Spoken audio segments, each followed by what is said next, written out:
Hey, this your boy Frank Gore. I'm listening to 49er Rush. Niners all day. Let's bring six home, baby. Let's go. I love it, man. It's time for the 49ers Rush podcast.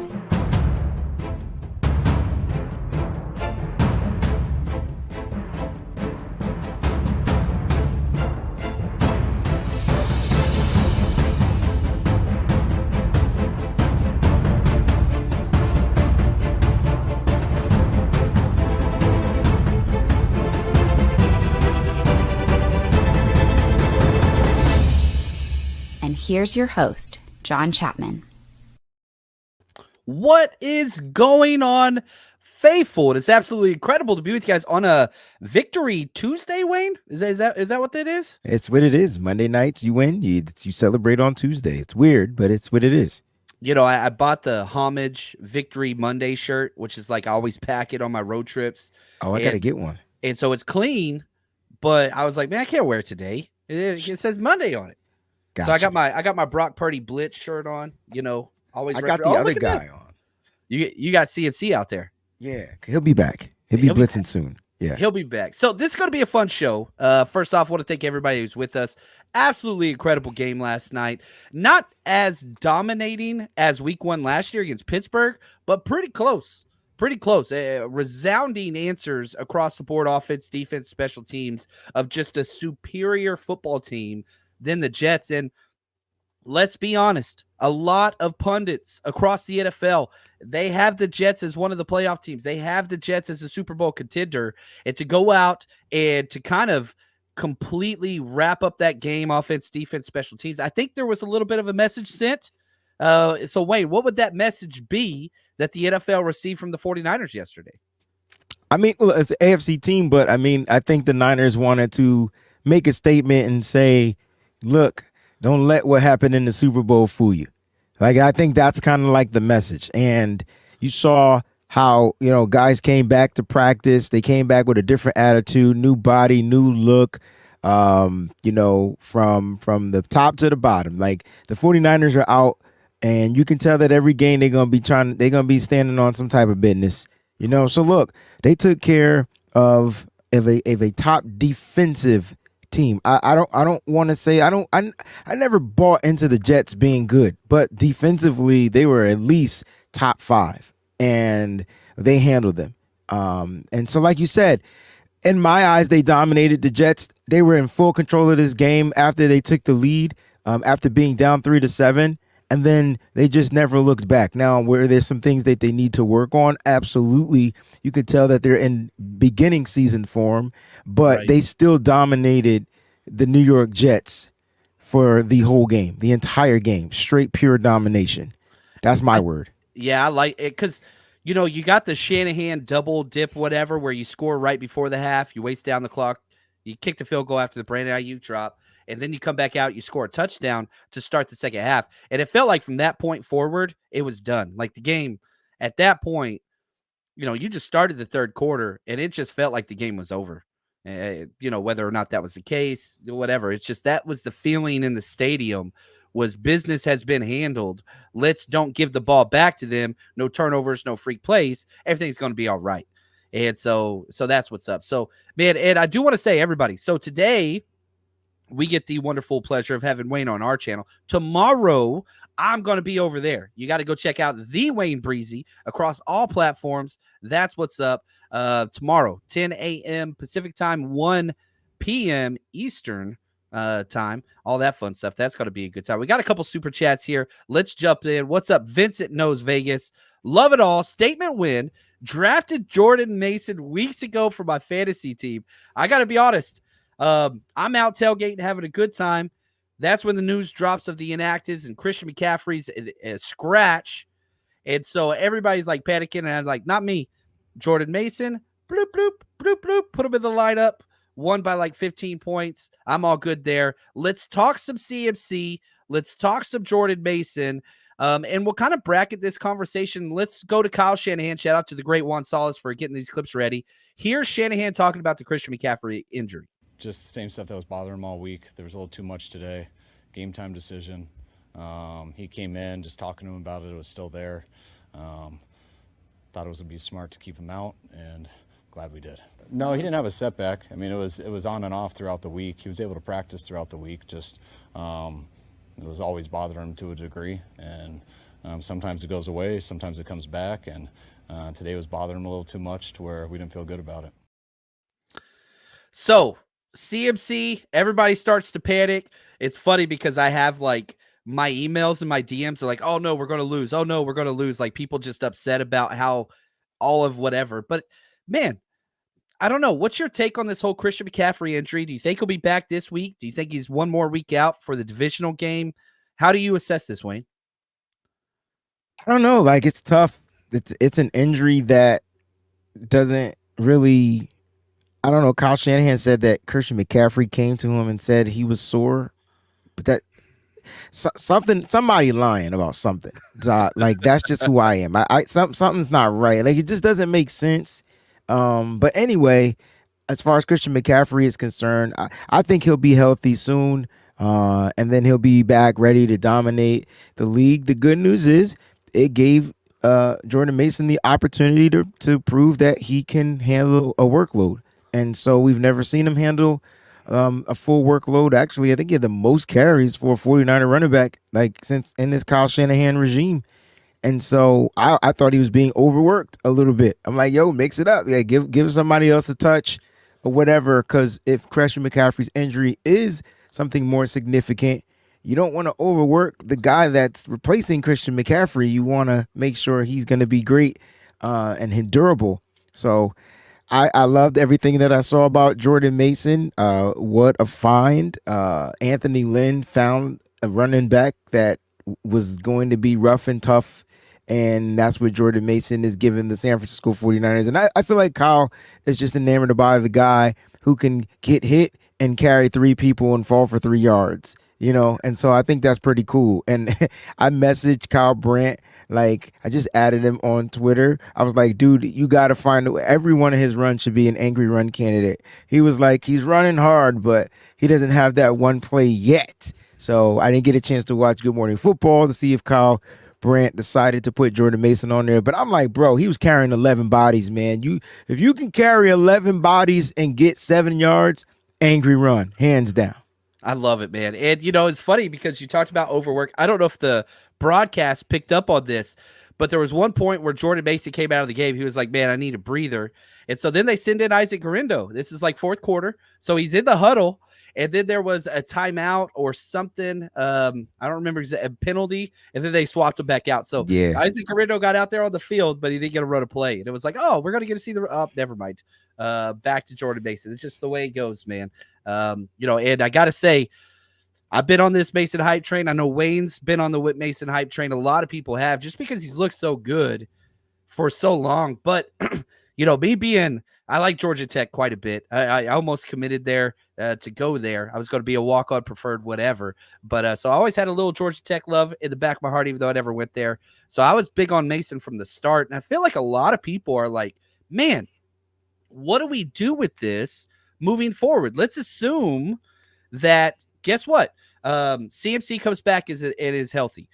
Let's go real quick back to Kyle Shanahan. Quick clip, just talking about Jordan Mason. And the question I want to turn it over to you is, has Mason earned more of a role when CMC is healthy?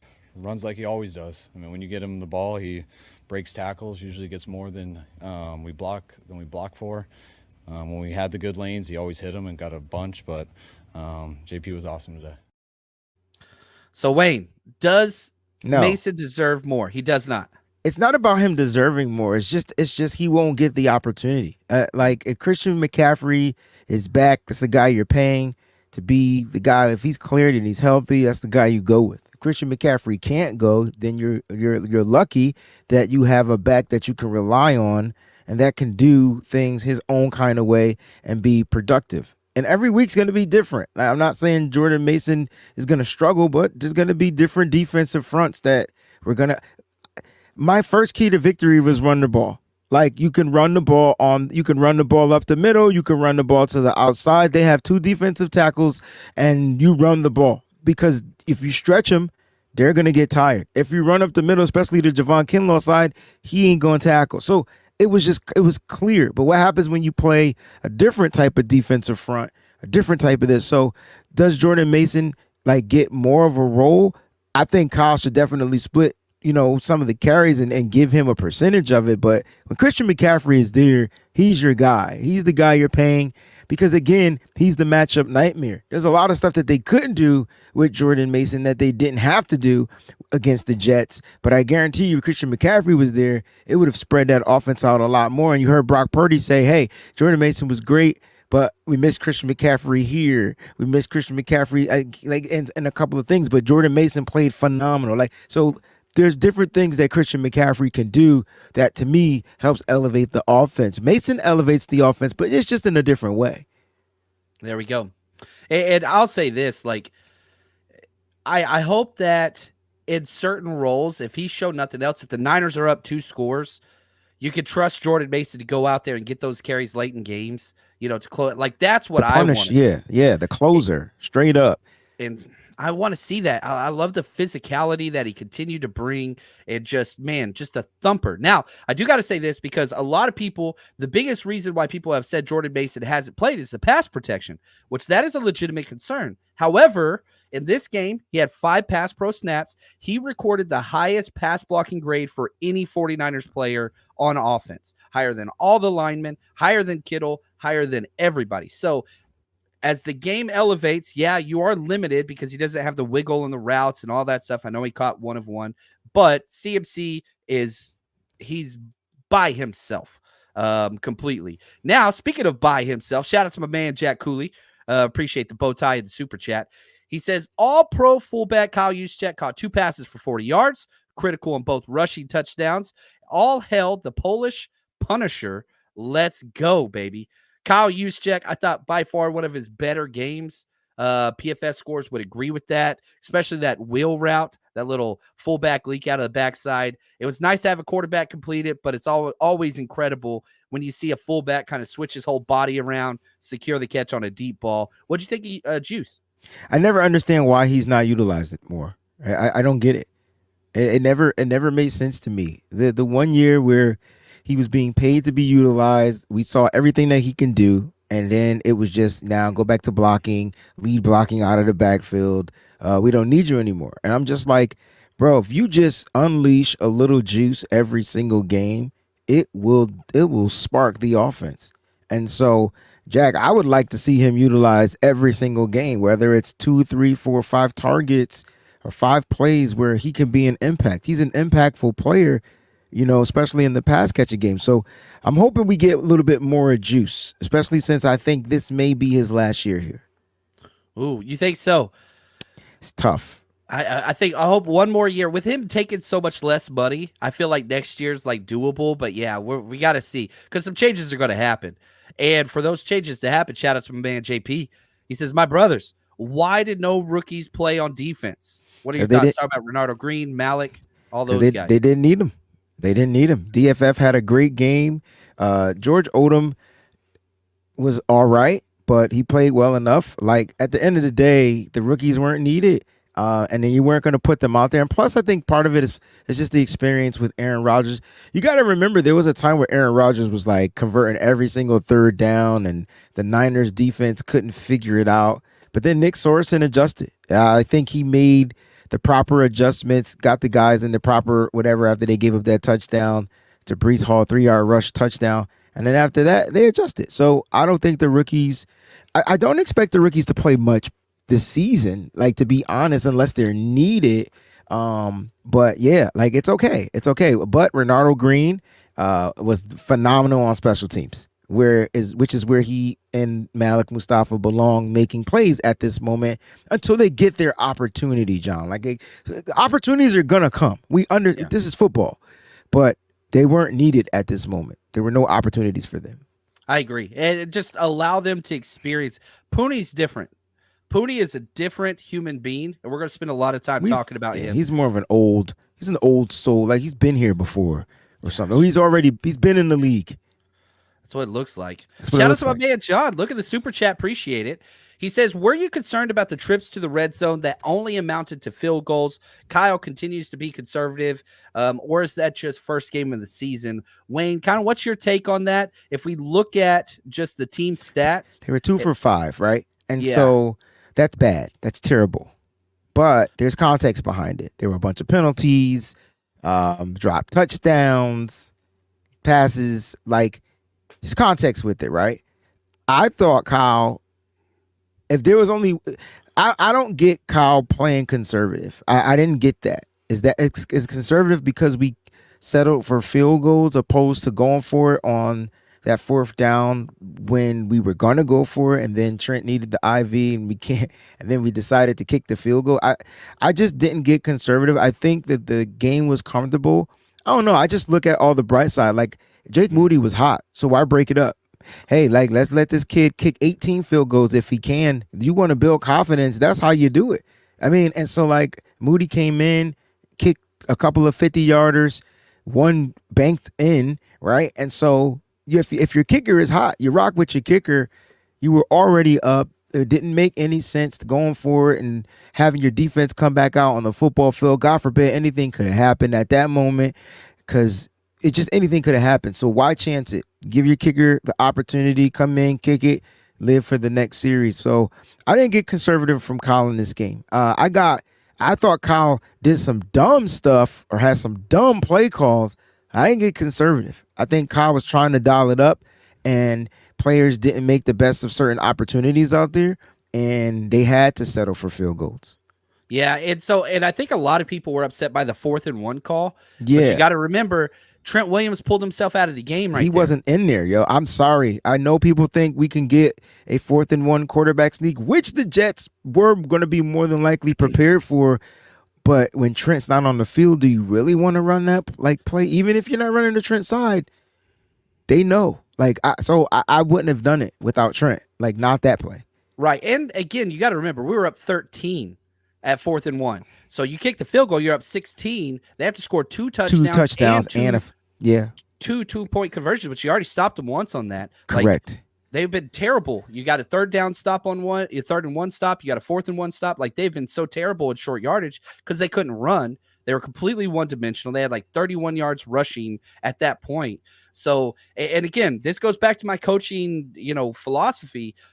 When you have momentum, never give momentum. I'm not saying you shouldn't have went for it there or whatever else.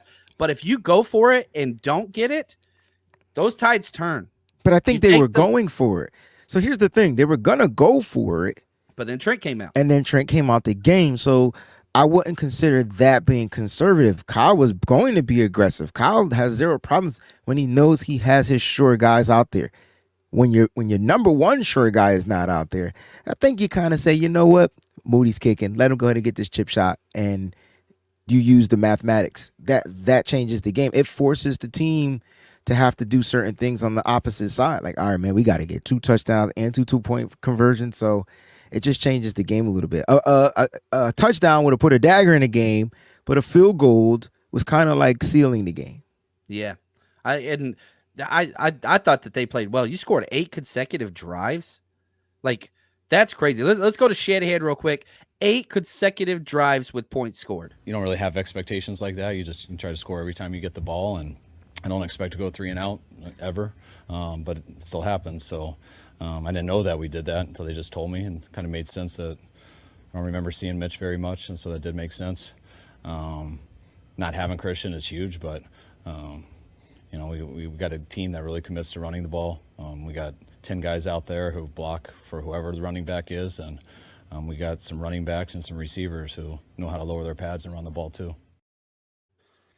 And that's just the efficiency, right? And so, like in the past, last year, when Debo's out, when Trent's out, when Aiyuk's out, the 49ers offense kind of stifles and it struggles, and you get that 17-point. Like in all the games we lost, it was like 17 points.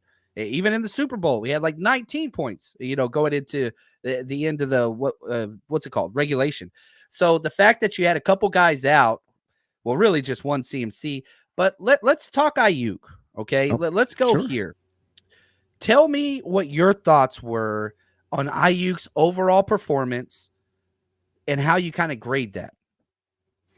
I mean, overall, he didn't perform well, but I mean, he had 2 drops, in my opinion. And so the first one, and to me, they both were on Brandon Aiyuk. So the first one, people say, oh, Sauce made a play. Nah, Sauce didn't make a play. Sauce made the play because Aiyuk didn't bring the ball in. So y'all, this fan base is so freaking biased because when Ronnie Bell did that, and they ruled it as a fumble, they didn't rule it as a fumble, they ruled it as an incomplete pass.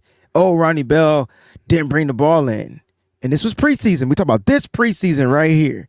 And the same thing happened with Brandon Aiyuk, and it's just, oh no, Sauce made a play. Nah. No, I just finished the breakdown this morning. I'm loading it now. It'll be up later on the Patreon. That thing went through his hands. He caught the back end of the ball before Sauce was even close to it. This was all on Aiyuk. I just want us to be more accurate and consistent, like with our evaluation. So I know Sauce is a great guy. I know he's one of the best DBs in the NFL. But if Aiyuk would have just brought the ball in, that was a catch, secured the catch, get down on the ground, live to the next play. That right there was a drop. Then he caught another pass on the same drive. Big catch, had to go up and get it. I think a lot of people are frustrated with the touchdown drop. I don't know about you, but people keep saying that was a dime. So let me just it was a good throw, but it wasn't a dime because a dime is a perfect pass, right? And so here's my thing. It was right here. Nah, he had to die for it. So if it was that, it would have been a dime, right? If it was right here, it would have been a dime. But he had to dive. So I'm not saying that he shouldn't have caught the ball, but the ball wasn't a dime because Brandon Aiyuk had to still dive for the ball. It was so it made the catch more difficult. Now, does Aiyuk catch that pass? Absolutely. But the way that Peyton Manning was ripping Brandon Aiyuk and how he needed to be in camp, Peyton, shut up, bro. Everybody is so funny when it comes to stuff and their money. It's okay for everybody to get their money, but not the wide receivers, not the other players. Peyton Manning, I just wish he kind of would have kept certain things to himself other than the fact that Brandon Aiyuk should have caught that pass. Other than that, there was nothing else to say about it. Brandon Aiyuk should have caught that pass. Did it have to do with his chemistry? Could have been. But again, he was covered tight and he dove for the ball and he just didn't reel it in. So that's just something that Aiyuk's got to figure out, which he will. There's going to be a game where Aiyuk probably gets 4 touchdowns and people aren't going to remember this. And then they're going to be all on his nut. But you know what I'm trying to say.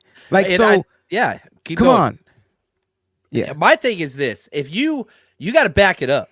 I said that he should made that catch, first of all. So that's the first thing. But it's not. A dime is when the ball is right there. That's a dime. It was a beautiful pass. It was a catchable pass, but he still had to dive. So it would have been a spectacular catch had he caught it, right? So there's a difference between spectacular catch, dimes. We got to be better with our language. I think our language and definition of the language is off. I thought it was a great pass and a great attempt for a catch, and he couldn't reel it in. He couldn't reel it in. He played. We look at the snaps. He was the 18th of 21 rated players. 21 players played on offense. He was 18th. He had a 57.8 grade. Played 43 out of 72 snaps, his lowest. And my thing is this. Trent Williams was in the same situation. They signed relatively the same time. But Trent Williams goes out there and plays like a dog like Trent Williams always has. So Aiyuk, he held out. He missed all that time, just like Trent. He didn't answer the call. He came out, did not look good. Multiple drops. I can think of no time in his career he had 2 drops. No, the Cleveland game, he had, I think, 2 or 3 drops in that Cleveland game, but it was raining, but whatever else. So, that's – and again, in the stands, fans were pissed. Fans were pissed. And all of them were saying, man, we should have gave all that money to Jennings. And I was just observing, like a fly on the wall. And it was just, man, it's so tough. People are not ready to forgive this man. If he would have caught those, would have been different. But I just want to remind everybody that Nick Bosa was trash last year. I wouldn't say trash. Trash. 10.5 sacks. 10.5 sacks is trash from Nick Bosa. That's a bad. See, and that's my problem. That's the problem. Everybody, we got different standards for everybody. Nick Bosa held out and did not look like himself. Didn't even get a sack in the first game, and it took him a minute to get into some type of football shape. Now we could blame it on scheme, Steve Wilkes, whatever. Fine. We said that on this show last year, though. But we were like, look, this is the issue. And so to me, he wasn't himself. So when I say trash, he wasn't himself. Just like Brandon Aiyuk was trash in this game. He was trash. You're terrible. Right? So I'm consistent with my words. I'm cool with calling players that aren't being themselves or putting up their performances trash. And did it have something to do with training camp? It could have. It absolutely could have. But you got to give him time. Like I know he's getting paid $30 billion. Nick Bosa was getting paid, and Nick Bosa was getting paid too, but he wasn't producing. And so it took him a minute to get back into some type of a rhythm. I remember this being one of the issues that we were like, yo, are these players going to be able to come back? I was like, nah, Aiyuk should be good. But he was also covered like by one of the best DBs in the league for the majority of the game. And then when he finally started running routes, he was open. Yeah. It's so weird. And a lot of it too, like Sauce was doing business on a lot of people. I mean, Sauce is pretty damn good. And there were several He's times good, John. Like I didn't know he was good like that.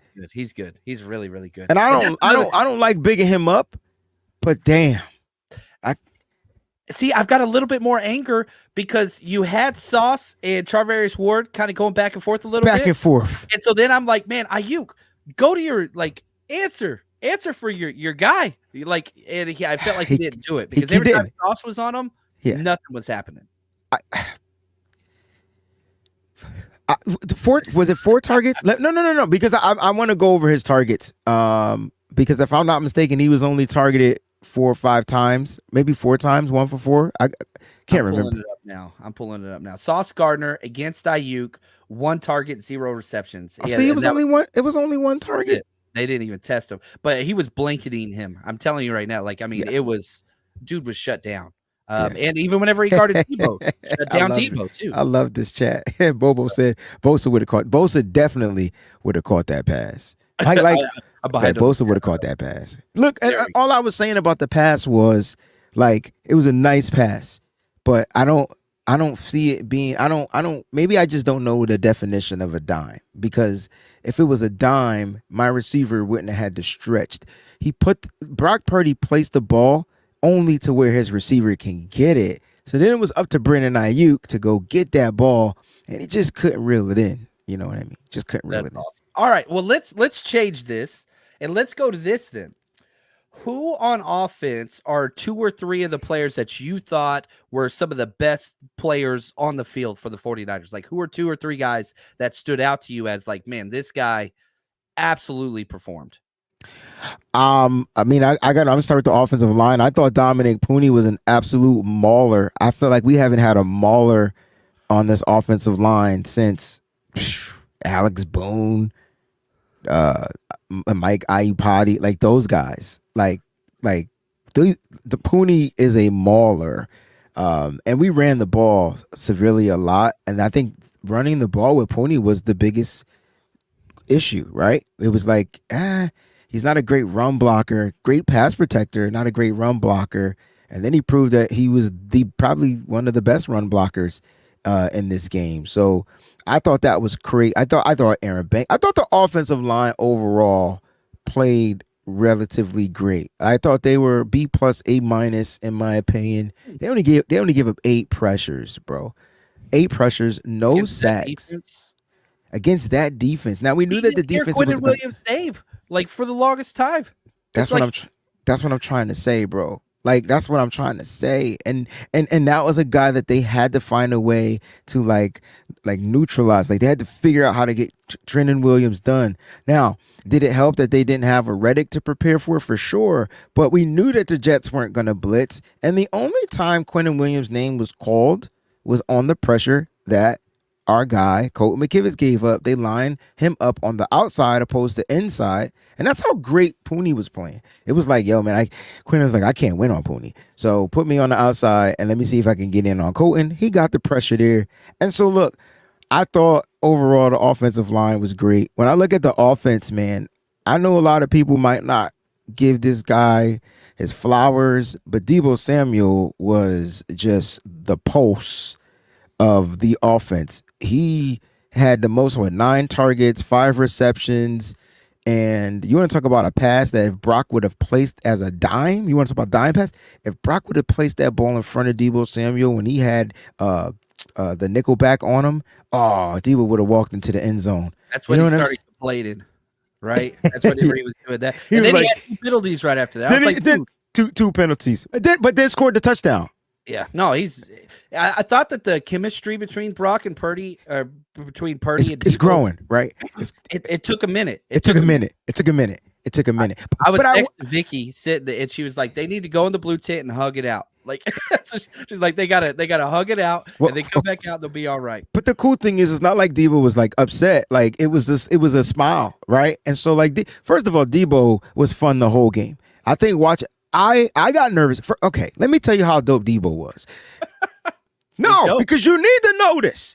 He injured not 1, but 2 defensive backs. We're talking DJ Reed and Sauce Gardner. Both of them cats said, "I'm not coming back in the game." Like I'm just not. On the top of that, they hit. I thought Deebo had a groin injury at some point. He got hit. Yeah, he was on the ground for a minute. Like, I know it cuts away on the broadcast, but he looked up and he sees the Jet defender down, and he just gives a thumbs up and just laid down next to him. He's like, as long as he's rested, I'm rested. I'm going to rest too. You can't tell me the energy from Deebo isn't what the San Francisco 49ers need. And I saw that. And the only thing I didn't like was that I felt like they were starting to force the ball to him. And they knew Deebo was going to get the ball. They knew Deebo was going to get the ball. So I thought the good balanced mixture between him, Jordan Mason, who's obvious, like, was the best offensive player out there, Mason, Pooney, and then Deebo to me, you know. But you had some great catches from Jawan Jennings, great catches from George Kittle, a nice first down catch from Brandon Aiyuk. I think he had 2 of them in this game, maybe just 1. But yeah, overall, those were a couple of players that I thought really stood out offensively. Yeah, and man, Jawan Jennings, like, good Lord.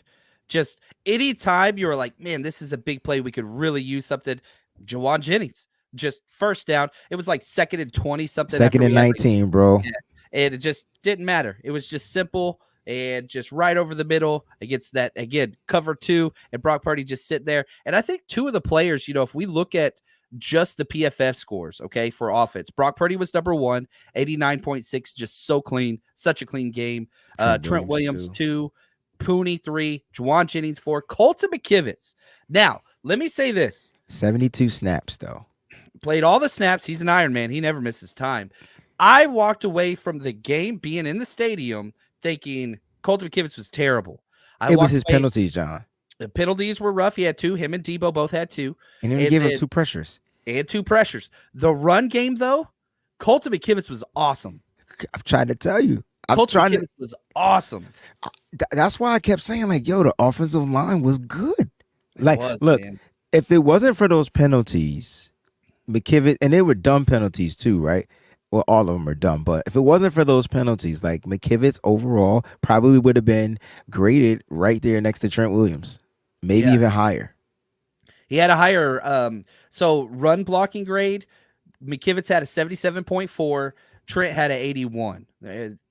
Kyle Juszczyk had an 86. Those are the 3 highest. And so, yeah, now the 2 misses by McKivitz, they're like, you know, McGlinchey-esque bad, where it's just like, ooh. We got pushed back. Okay, again, it was Quentin Williams. So when you take a interior guy and put him on the outside, you gotta use a different technique. Like, you gotta have a different way to anchor. And I thought that was the first one. So that was the first one on the pressure he gave up, which forced an incomplete pass. We not, Sonya, I promise. But Sonya's amazing. She says, "Stop trying to get me to like McKivitz." I'm not trying to. I'm not trying to. I was mad. I walked away after watching the tape, the first half only, and I was like, "All right, I get it." I was mad. We were all mad, but I was more upset. Not even from the pressures he gave up, because it's not like he gave up pressure. He didn't give up. Like, they didn't hit Brock Purdy. They didn't sack him. They didn't do anything. It was just, it forced Brock Purdy to speed up the throw, or whatever. And I think my issues though with McKivitz was stalling drives because he would get a penalty, and it was just like, dang, they got to dig themselves out of a hole. But I say that to everybody when Trent Williams does it, Aaron Banks, anybody. I'm like, dang, dig a hole, dig a hole. We got to leave those penalties out. So if he can correct that, I think McKivitz is going to be just fine. And the worst offensive lineman, in my opinion, was Jake Brindle. 100%. Fact. I mean, the dude had a tackle. It's just not. He's just not good. He's just not going to be good. He had a 28.1 pass blocking grade. He's serviceable, I guess. I just don't ever expect him to be good. I counted 3 plays where Dominique Pooney was blocking 2 players at once. Yeah. All 3 of those were because of Jake Brindle next to him. Okay. I got you. I can't wait to watch this film today. Oh. This is going to be fun. Oh. All right. Now, we're going to jump over to the defensive side real quick. But before we do, real quick word from my bookie. You know football. You watch all the games, you know what's going to happen before it actually does. So why don't you put your knowledge to the test over at MyBookie, where you can bet on everything. Go to mybookie.ag, use promo code 49ERS, 49ers, or scan this QR code next to me, and they're going to match your initial deposit. Put in 50, you get 50. Put in 100, you get 100, all the way up to $1,000. Plus, you can bet everywhere. California, Texas, doesn't matter. I've been in California for years. I've used it for 6 straight years. Easy to get money in, easy to get money out, trusted source, and you can bet on anything you want. You want to bet on politics, any sport, you name it. They've got the casino if that's your thing. You name it, MyBookie is there for you. Now, make sure you use promo code 49ERS to get that double deposit. And MyBookie, bet anything, anytime, anywhere, only with MyBookie. Now, I'll say this. We pushed in week 1 with all of the bets we post. So we broke even, which, take that. Hopefully we do a little bit better this week. Let's go to the defensive side of the field. Who are a couple guys that stood out to you, Wade, for the 49ers? I know they might not have graded well, but I really love the addition of Malik Collins. The Jets could not run up the middle. And that, to me, is key for the San Francisco 49ers moving forward, especially when they got to deal with these bruising type of running backs throughout the season. If you lock that middle down, you're forcing these guys to get to the outside. The linebackers were all over the field. But I thought, me personally, I thought the addition of Malik Collins was amazing. He ranked 10th as far as grade with a 59, but I'm telling you, man, stopping that run was crucial, and he was definitely there doing that. Fred Warner obviously is the guy that this team builds and prides themselves off of. Fred Warner is the staple of the 49ers defense. There was a play in the fourth quarter where this dude was still out there and diving and trying to tackle people. I'm like, Fred, you don't stop flying in the air, bro. The game's over. And they actually scored on that drive, which is funny. But all our starters were out there still. I'm trying to figure it out to save my life, but whatever it is, what it was. So Fred Warner, I said Malik Collins was a guy that stood out. And then last but not least, I know a lot of people are going to, give Deommodore Lenoir, he didn't play his best game. But it was just but he was all over the field, and I think he was over anxious, overzealous, over pursuing, he was just over. He was playing like how Fred Warner does when he has to overcompensate. So I thought Lenoir was overcompensating a lot. He's got to get better at that. But you saw Fred yelling at him on a couple of plays, but I still liked him. Out there. I loved his energy. He's just got to learn how to control it. He's still one of the guys out there that can get the job done. So those would be three defensive players. Even though Ward had a better game, graded wise, I still like the fact that Lenoir was all over the football field. He's everywhere. And I mean, the biggest play that he gave up was that slot fade to Garrett Wilson. He was right where he should be. And look, man, as coach, perfect pass, perfect catch beats perfect coverage. And he was there. They've got good players too. That's a borderline all-pro player that's getting Garrett Wilson's for real. So they're going to make plays, but you got to make them as hard as they can. And that way they're not replicated. And I felt like that's exactly what the 49ers did. The Jets offense just felt completely, especially in the first half. I think they had 3 3-and-outs.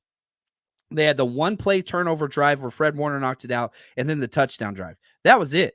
They had one drive, and it was a bunch of penalties and whatever else. That's the way it goes. But you make it so difficult.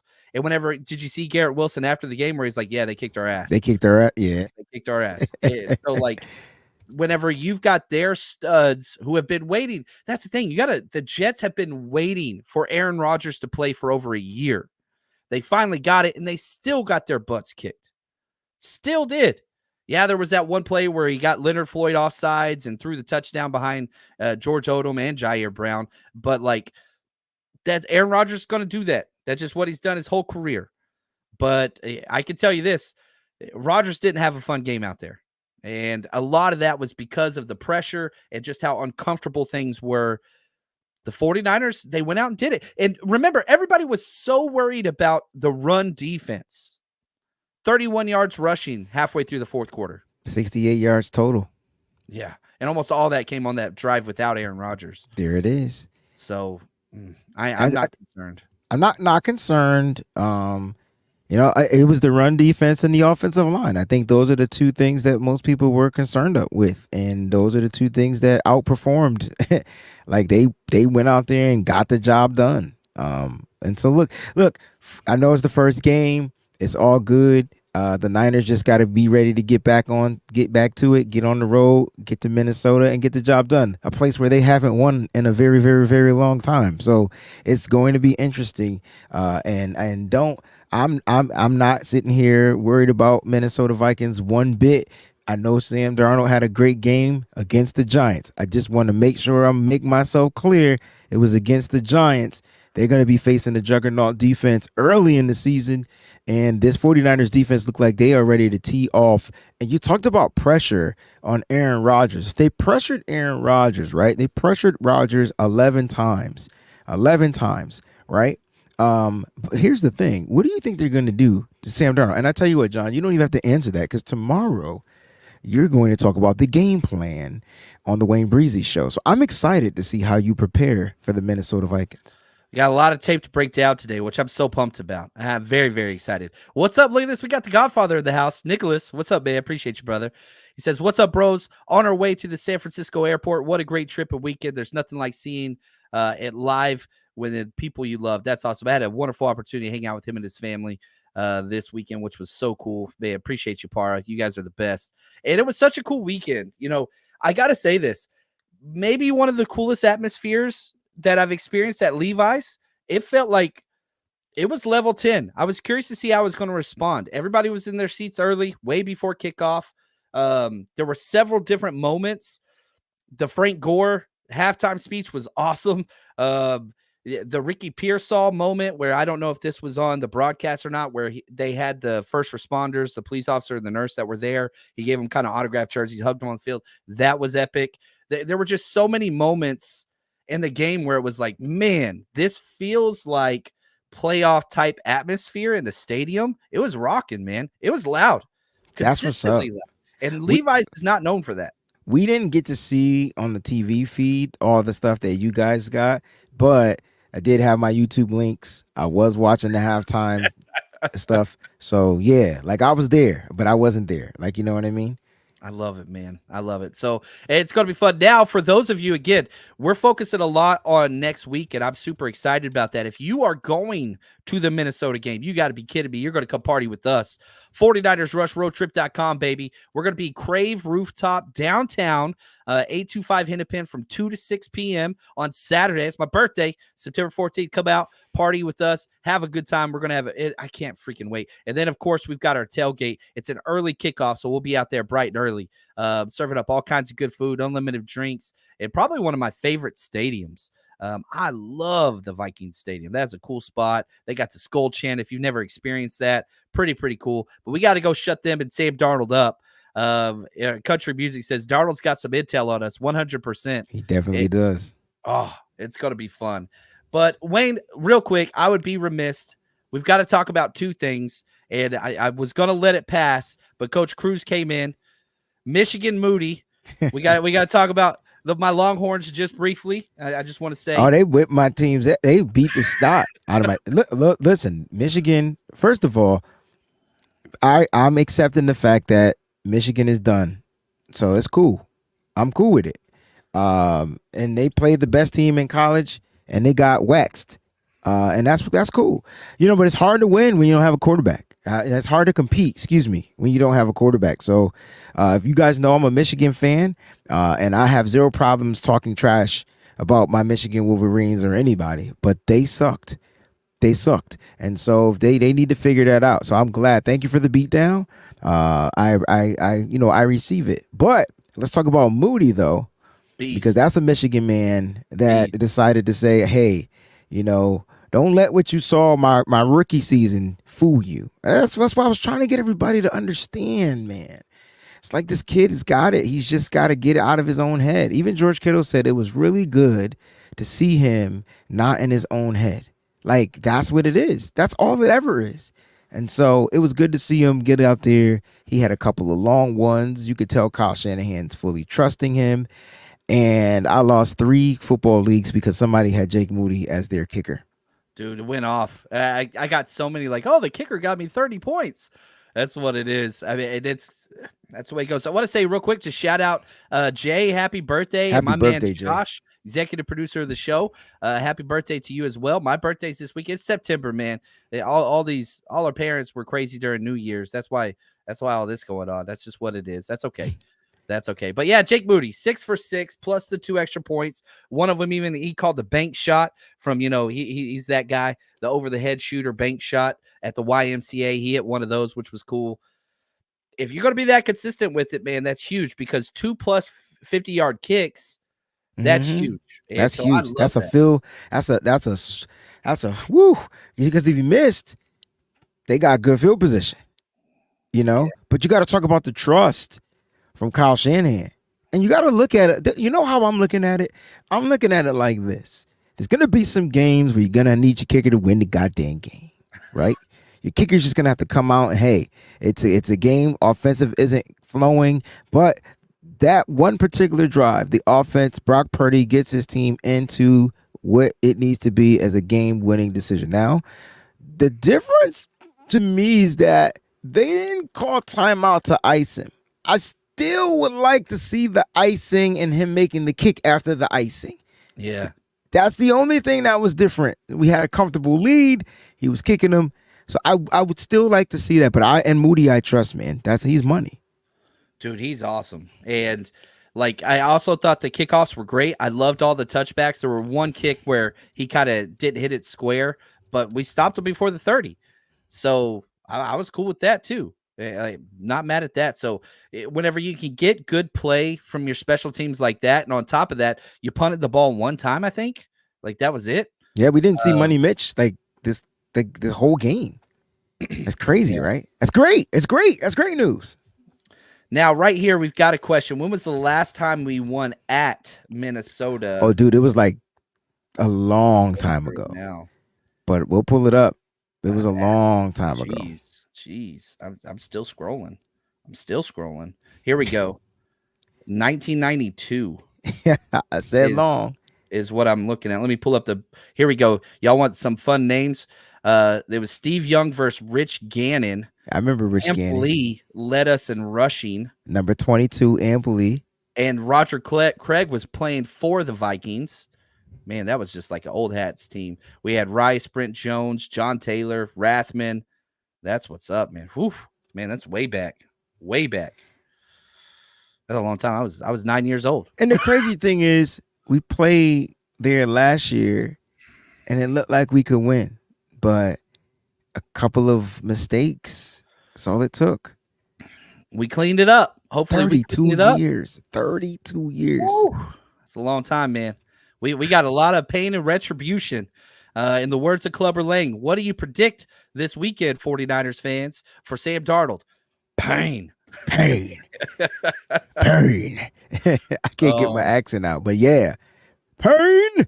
All right, so it's going to be a great game, but the Niners just need to go out there and take care of business. And I think they're in a different trajectory, and I know it's early, I know we might not be without Christian McCaffrey for a little bit, but we'll see what happens. Kyle Shanahan didn't rule him out.